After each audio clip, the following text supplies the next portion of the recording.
This is Something You Can Do, a podcast for people hungry for action steps.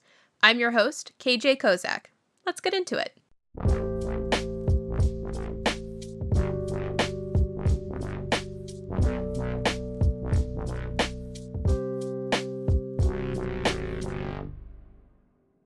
Welcome back to the pod. I'm here to talk about something that I've been doing a lot recently, because something you can do is read a book. I love reading. I've always loved reading. It was something that I had nurtured for me by my parents. Actually, everybody in my family. I have memories of my grandmother reading me Ferdinand, the picture book about a bull that didn't want to fight. He just wanted to smell the flowers. And my dad used to read books to us with silly voices. I was what you would call a bookworm. I was always reading. As a kid, I would check out stacks of books from the library. And one time, I was that kid who was always reading during downtime in school. Like if I wasn't actively working on something or at recess, I was reading a book. Sometimes I was even reading a book at recess. And so I would go to the library to check out a new book when I finished my work early. And one time I was reading the book as I walked back to my classroom, and the principal actually saw me in the hallway. I was in fifth grade, and he stopped me and said, I gotta commend the effort here, but please don't read while you're walking up the stairs. So, unfortunately, I've lost that skill, but you'll still find me reading often when I have some downtime. It's something that I've been trying to get back into because for a variety of reasons, I kind of fell out of practice, but I've been nurturing my love of books and of reading. So something you can do that I want to talk about today is read a book. Now, why would you want to read a book, or why might you read a book? Well, you might just want something to do. A book is a really great way to occupy your time. It's something nice that you can do if you don't have anything else to do. Maybe you want to learn new things or explore different perspectives. Books are a great way to learn about something else. You could use a nonfiction book to read facts about things that have actually happened, or to learn something about a particular phenomenon or event that has happened.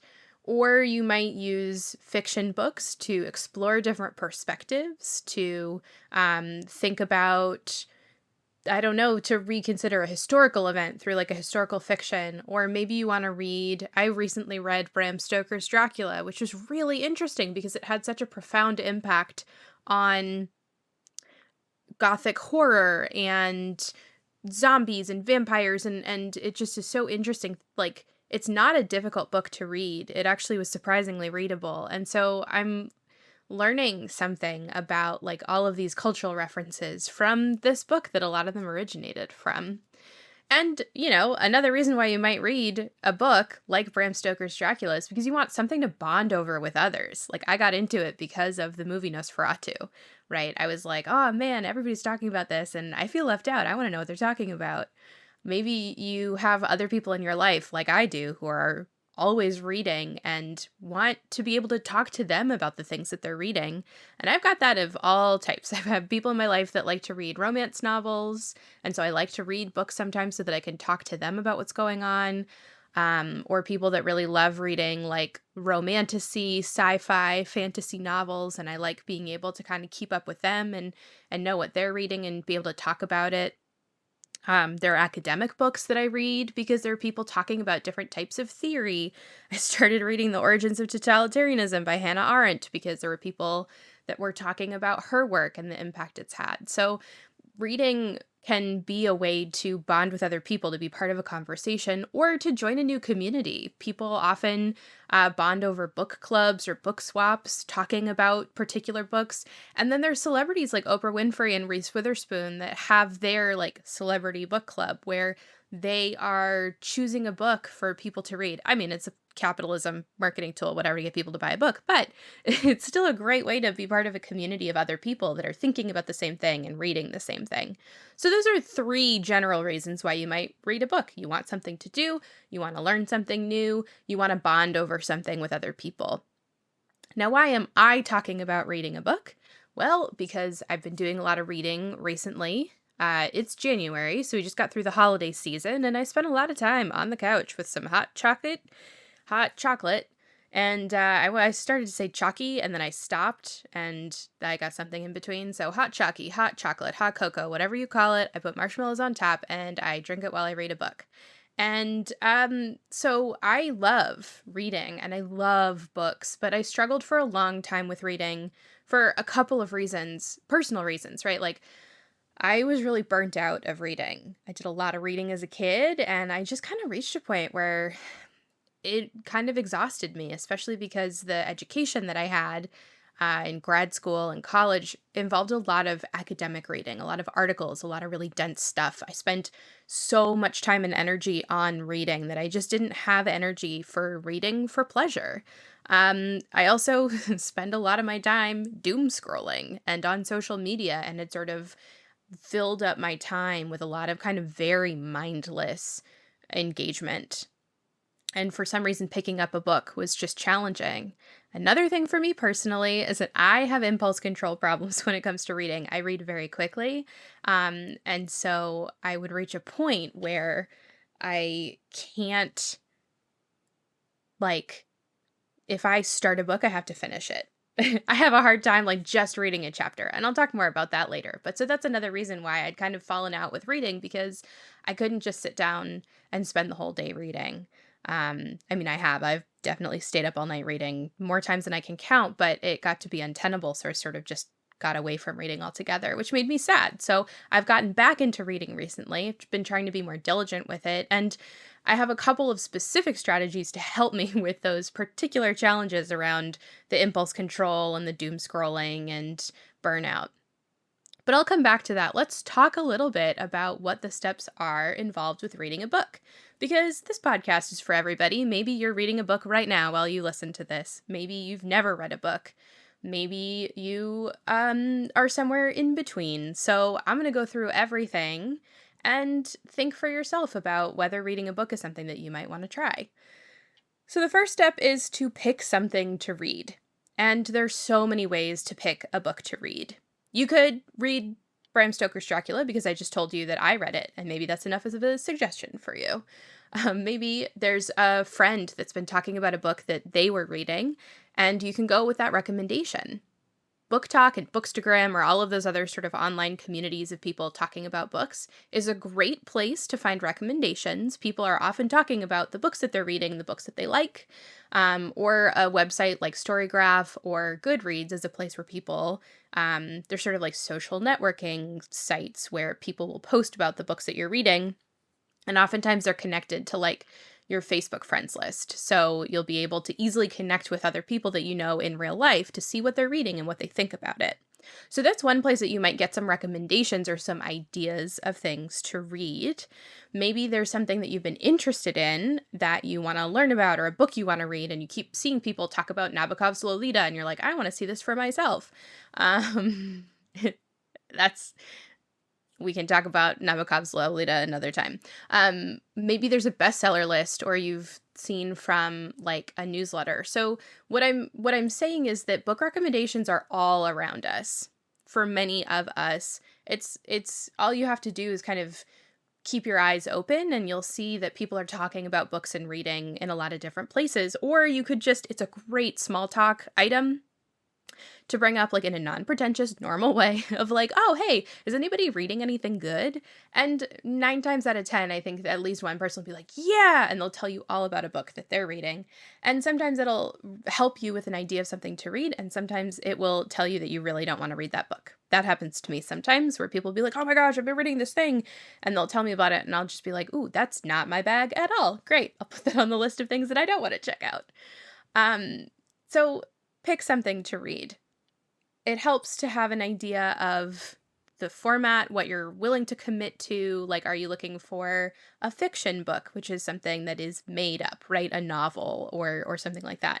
Do you want nonfiction, which is real life, facts, histories, stories, books, etc., about things that happened in real life or that are about real science or things like that? So maybe you want a history book.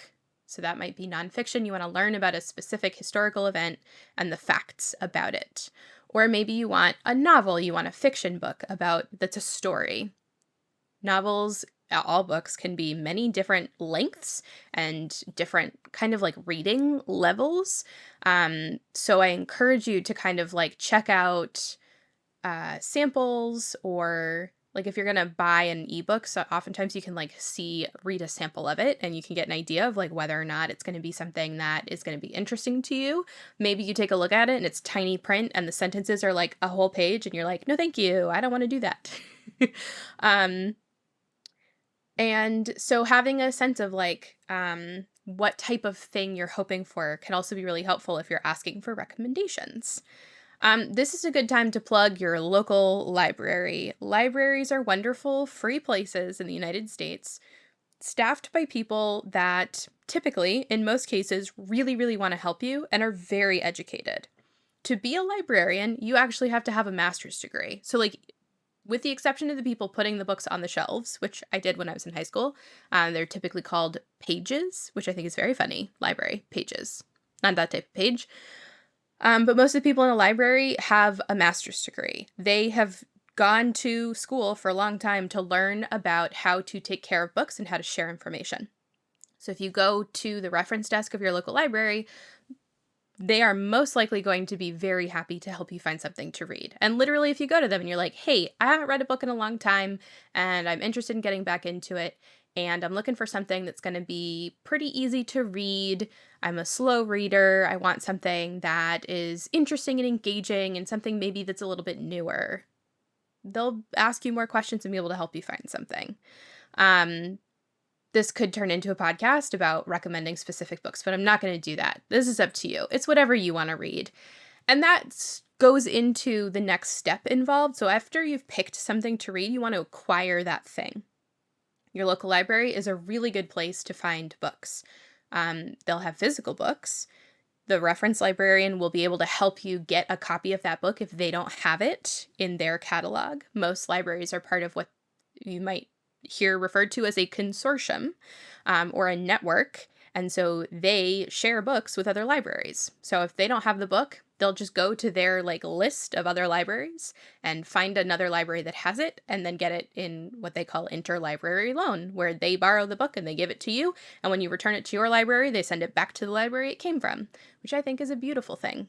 And your local library is also really useful for ebooks. So in the United States right now, most libraries are tapped into digital catalogs, so that from the comfort of your home, without ever stepping into a library, you can download ebooks. I use the app Libby, which I connect my library card to it, and then I have access to this entire catalog of ebooks that I can borrow. It's incredible. It's wonderful. It's really useful. And again, there are lots of online resources, or your reference librarian will be happy to help you figure out how to use it. That's a really great way to get books for free, based on the beautiful public good that is a library. But there are other ways that you can acquire a book. Obviously, you could buy or download an ebook from, for example, the Amazon library. It's no longer Kindle. Like, you can't get it from the Kindle app anymore. You have to get the book through Amazon and then import it to a Kindle app if that's how you're reading your ebook. You could go to a bookstore. I highly recommend local bookstores, although their selection is also going to be a little bit smaller than like a big bookstore or ordering something online. So just a word of caution that if you're going into your local, small, independently owned bookshop, they might not have everything that you're interested in reading, but they'll probably have a carefully curated selection of really good stuff. Audiobooks are also a really good option. I believe that reading is about consuming the written word, and that the format of that consumption doesn't matter. What I mean by that is that some people will say listening to an audiobook isn't reading. I think that you are consuming the written word. So to me, that counts. Whether you're reading a book, an ebook, an audiobook, having someone read it to you, to me, that's all reading and it all counts. So finding an audiobook can be another really great option for acquiring the book that you want to read. So there's Amazon's Audible, which I don't use. I'm not a big audiobook girly because I have a hard time processing information that way. But it is pretty easy to find audiobooks, and they are available through Libby. libraries often have audiobooks available. Other places where you can find books that you want to read are book swaps, or used bookstores. These are really great ways to find books in a more sustainable way. You don't have to buy a brand new book unless you know that you want to keep it on your bookshelf. I've been part of a book swap book club for a little while now, where we'd meet up about once a month and people would bring the books that they had read, and you talk about the book, and then other people will be like, oh, I want to read that. And then you give them the book, because I don't really care about having it on my bookshelf. I read it, it has served me, and now someone else can read it. Or sometimes in that book swap, you'll make a note of like, okay, my name is in this and I want it back next time. And that has been a really great system. And that's something that you can do with your friends or your neighborhood or your community or at work. A book swap is really cool, especially with people that you trust, or if you're not too attached to the book, to be able to get a new thing to read. And as I mentioned, used bookstores are awesome, because they often have little like gems of books that might not be new, or maybe like really the more popular books, maybe there are extra copies of whatever. So anyway, after you pick something to read, you want to acquire it, which you can do at a library, downloading an ebook, going to a bookstore, or finding someone else to lend you a book. One more note on that is that if you have people in your life that love to read, you probably have people in your life who will love to lend you a book. People can be precious with their books. My father, shout out to Steve, there's a rule that if you borrow his books, my father keeps his books in pristine condition. So like if you open the book, he doesn't like to have the spine of the book crack, like, when you open the book all the way and it like the spine of the book is like creased. So when I would borrow books from my dad to read, like as a kid growing up, you had to open it only to like a 45-degree angle and be very careful with it and never dog ear pages. So some people are like that, but a lot of people are not. Like I know a lot of people that will throw books around willy-nilly and aren't mad about it if the book never comes back to their shelf. I have a family member that who was so excited to lend me his copy of Ender's Game. It's one of his favorite sci-fi series. And I read it and I brought it back because, of course, this is his favorite sci-fi series. I got to bring the book back. And he was like, no, the rule is, because he has just bookshelves and bookshelves and bookshelves in his basement. He's like, the rule is one in, one out. So you brought me a book back. Now I have to give you another book. So it's really cool. People that love books oftentimes love to lend you books. They love to share the love. And it's a cool option for you as well. If you've got books on your shelf, like you can lend them to people, especially if you're okay with it not coming back.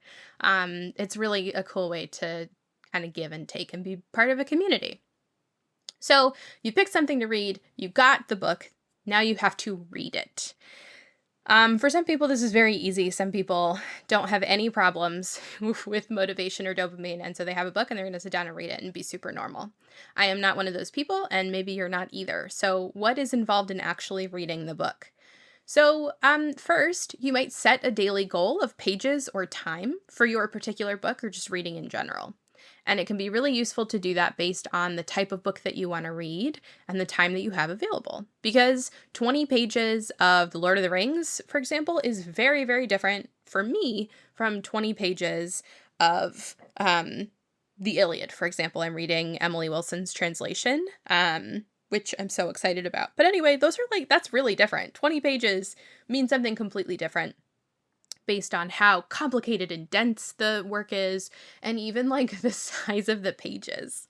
But at the same time, maybe you want to sit down and read for 20 minutes every morning, or you want to carve out half an hour before you go to bed every night. So it can be really useful to set that kind of tangible goal and to be flexible with it, to see what works for you. Again, I have the problem if I set 20 minutes and I'm in the middle of a chapter, I will keep going, I will skip dinner, I will forget all of my responsibilities until I get where I'm going with this book. So maybe I need to take my own advice and set a timer and try reading that way. I will say that I find it really useful I save those kinds of books, like books that are really exciting and plot-focused, plot-driven. I save those for weekends when I have a lot of time. And I read books that, to me, I have a natural sort of like, I get satisfied after like 10 or 15 pages. So like Lord of the Rings was really good for me to read before bed because it's a great book, but like after about 10 pages, I'm like, okay, that's enough for today. I could go to sleep now. So whatever works for you in terms of actually reading the book.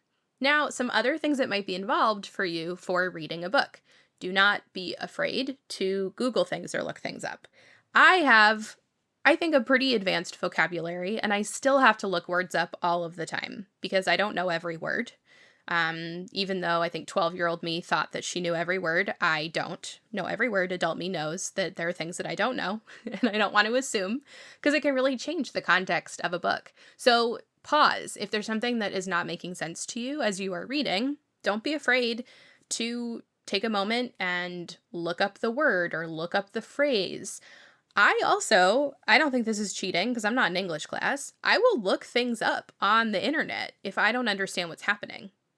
If I'm reading a book and I'm not worried about spoilers and I'm getting really confused, I'll ask somebody. I have a friend of mine right now who I'm reading some books that she recommended to me and told me about, and I'll message her and be like, "Hey, do I understand this correctly? Is that actually what happened?" And she'll be like, "Oh, I don't know, like that might be a spoiler for another book," or she'll be like, "Yeah, I didn't get it either," or she'll be like, "Oh, yeah, that's complicated. Like here's exactly what you need to know." So having someone else is reading a book is another useful way for making sure you understand. But like if you're confused by what's happening, you can go to Cliff Notes or Spark Notes or whatever on the internet. You're not getting tested on this later. Like it's more important that you're enjoying the experience of reading the book than to like totally understand and get everything the first time. And it depends on the type of thing you're reading. Some books are not going to make sense until the end when there's a big reveal or whatever, and other books you're getting the context you need as you go. So it helps to sometimes check on Reddit, check on Google, see like if you're getting confused or stuck, see what other people thought. Don't be afraid to what they call in the online book community DNF, do not finish. Did not finish, I don't know. If you don't like a book, you don't have to finish it. I promise. I'm telling you, me to you, I'm giving you permission. If you don't like the book, it doesn't matter what book, it doesn't matter how badly someone wants you to read it, you don't have to finish it. With the obvious caveat that if you are reading a book for school and you do have to read it, I'm sorry, you do have to read it. But if you're just reading for fun, you do not have to finish the book. That can be hard to do. I'm somebody that very few books will I not finish because I just want to get to the end so that I can make a full assessment. But if it's not pleasant, if it's not going well for you, don't finish the book. So those are some of the things that might be involved in actually reading the book, setting a daily goal and setting aside time for yourself to read the book, looking up words or other information or context if you're not understanding what's going on, talking to other people about the book. And that leads me into the next step involved in reading a book, which is to digest it. It can be really helpful to take notes, highlight key passages, discuss with someone else to make sure that you're actually retaining what you're reading. And I think that this is really useful for both fiction and nonfiction books. So if I'm reading a novel, I find it really useful to like jot down my key thoughts or realizations. This drives some people in my life up a wall, but I'm also a big guesser. I love to try and predict what's going to happen with the plot of a novel. So I will sometimes write down what I think is going to happen, or more likely, I text other people that have read the book and be like, "Oh, I think this is what's going to happen. I'm locking in my guess now." I do a lot of guessing and I'm very often wrong, but that's something to me that's part of like digesting the book. I am consuming it by like reading it, but I'm also like engaging with the material. I'm thinking about what I think is going to happen next. I am making connections between what I read and other things that I know. This is critical thinking. FYI, that's what critical thinking is. And it also can be useful if you want to go back to that book in the future. When you talk to other people about it, you can like flip through your copy of it if you highlighted sections and be like, "Oh yeah, these were the ones that I really enjoyed the most." Or if you took notes to be able to say like, "Oh yeah, I also kind of struggled with this part," or, things like that. And if you're a content creator, it's so useful to take notes because then you can reference things accurately and correctly, even if you read them a long time ago. And digesting can also involve talking with other people. You'll notice to me, reading is not just a solitary activity. It's not just what you do on your couch with a mug of hot chocolate and a blanket. It's relational. You are engaging with somebody else's words, which I think is just so profound and incredible. And it's so valuable to share your thoughts and opinions with other people and to engage with others using reading as a jumping off point. My grandfather will frequently send me books that he wants me to read. Like, he'll read a book and be like, this is so important and incredible. It'll be on your doorstep tomorrow. And I have a shelf on my bookshelf that's all grandpa books. Like, it's all just the books that he has sent me, that he wanted me to read. And that's a core part of our relationship. Like, it is a way for him to share things with me, and then I get to read those things and talk to him about it. It's just so valuable. It's so relational. Which, again, this podcast for me is partly about community, and reading is a communal activity, even if you're doing it alone. And so the next step is to talk about it, whether you're going to a book club, whether you're sharing with friends, whether you're just adding a little entry to your Goodreads or Storygraph page so that you can communicate with others what you read. Some etiquette, don't @tag the author and tell them that you hated the book. Don't @tag authors unless you want to tell them how great the book was, typically, because it's just rude otherwise. They don't need to see that. It's useful to be constructive in any criticism. So you're allowed to hate a book for sure, and you're allowed to talk about hating a book. But it's useful to be thoughtful about why you did or didn't like a particular book, and thoughtful about how you communicate that. This will probably be another podcast episode called Something You Can Do is Put It in the Group Chat instead of posting online. And sometimes with books, your opinions are better in the group chat, like just you and a couple of other friends, than going out to the entire internet. So it's really useful when you're posting a review of a book to think about, okay, what is the point of my review? What am I sharing that is productive and useful and constructive? How am I helping other people decide whether or not they want to read this book? And then all of your other thoughts about how much you frickin' hated it can just go in the group chat, which I do all the time. I sometimes hate books, and I will tell people how much I hated it, but in a way that's not going to be harmful or damaging to people. Because, believe it or not, authors are real people, and they have feelings. And just because something wasn't for you doesn't mean that everybody needs to know that, and doesn't mean that the book was bad. So anyway, talking about it, I think, is really useful and important. And even in book club, like, I'll go to book club and be like, ooh, I did not like this book. And some of the best conversations in book clubs are when some people loved it and some people hated it, because you could really get into, like, what it was about the writing, about the structure, like, what is it that really worked? What is it that didn't work? The exception is with J.K. Rowling, who is a TERF, and Harry Potter. We are absolutely allowed to tell J.K. Rowling to her face that she is a bad person because she has done irreparable harm to the LGBTQ community, in particular the trans community. And so unfortunately, as someone who loved Harry Potter growing up, I no longer will read Harry Potter or recommend Harry Potter for that reason. And that's all that I will say about that. So once you have picked a book, gotten the book, read the book, digested the book, talked about the book, you can rinse and repeat. Oftentimes, maybe you're reading a series, and there's another book in that series by that same author that you can read. Maybe that sparks a recommendation from someone else. Oh, you really love this book? Well, then you should read this other book by this other author who does things really similarly. Or, oh, you hated this book? Well, you said it was way too dense. Here's a book that's a lot easier to read. Or, oh, you've been reading a lot of fiction and find it kind of boring? Like, here's some really interesting, pop science books that are about, like, cutting edge phenomena and information. There have been so many books since COVID about, like, the current era that we're in that are so interesting about epidemiology and public health and about social media and communication. Like, there are just so many cool books being written about so many cool topics. There's always something new to read. It's incredible. So anyway, spent a lot of time talking about the steps involved in reading a book, which maybe you're surprised by that. Maybe you thought it was just open book, read book, close book, which would be a much simpler podcast, but that's not who I am. What else do you need to know if reading is something that you're interested in. First of all, reading is for everybody. Reading is for everybody. We have a great literacy crisis in the United States. A lot of people are not being taught how to read. They are not being taught how to read in a way that helps them actually read. And that doesn't mean that reading is only for certain people. There are so many different ways to start if reading is something that's been out of reach for you for a long time. DM me. I will help you figure out how to get into reading, how to build your literacy, because it's something that is so incredibly powerful to be able to consume information in this way.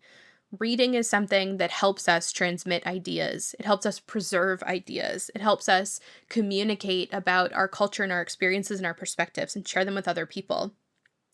And illiteracy, or making sure that people don't know how to read or write, is a great way for trying to control populations, to try to control society. Because if we don't have the means of recording our own experiences and sharing them and reading other people's, it's so much harder for us to organize, right?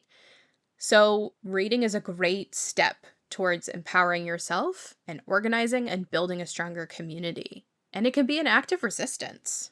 If you come from a marginalized group that traditionally has had reading gatekept from them, reading is an act of resistance and subversion to be able to participate in that.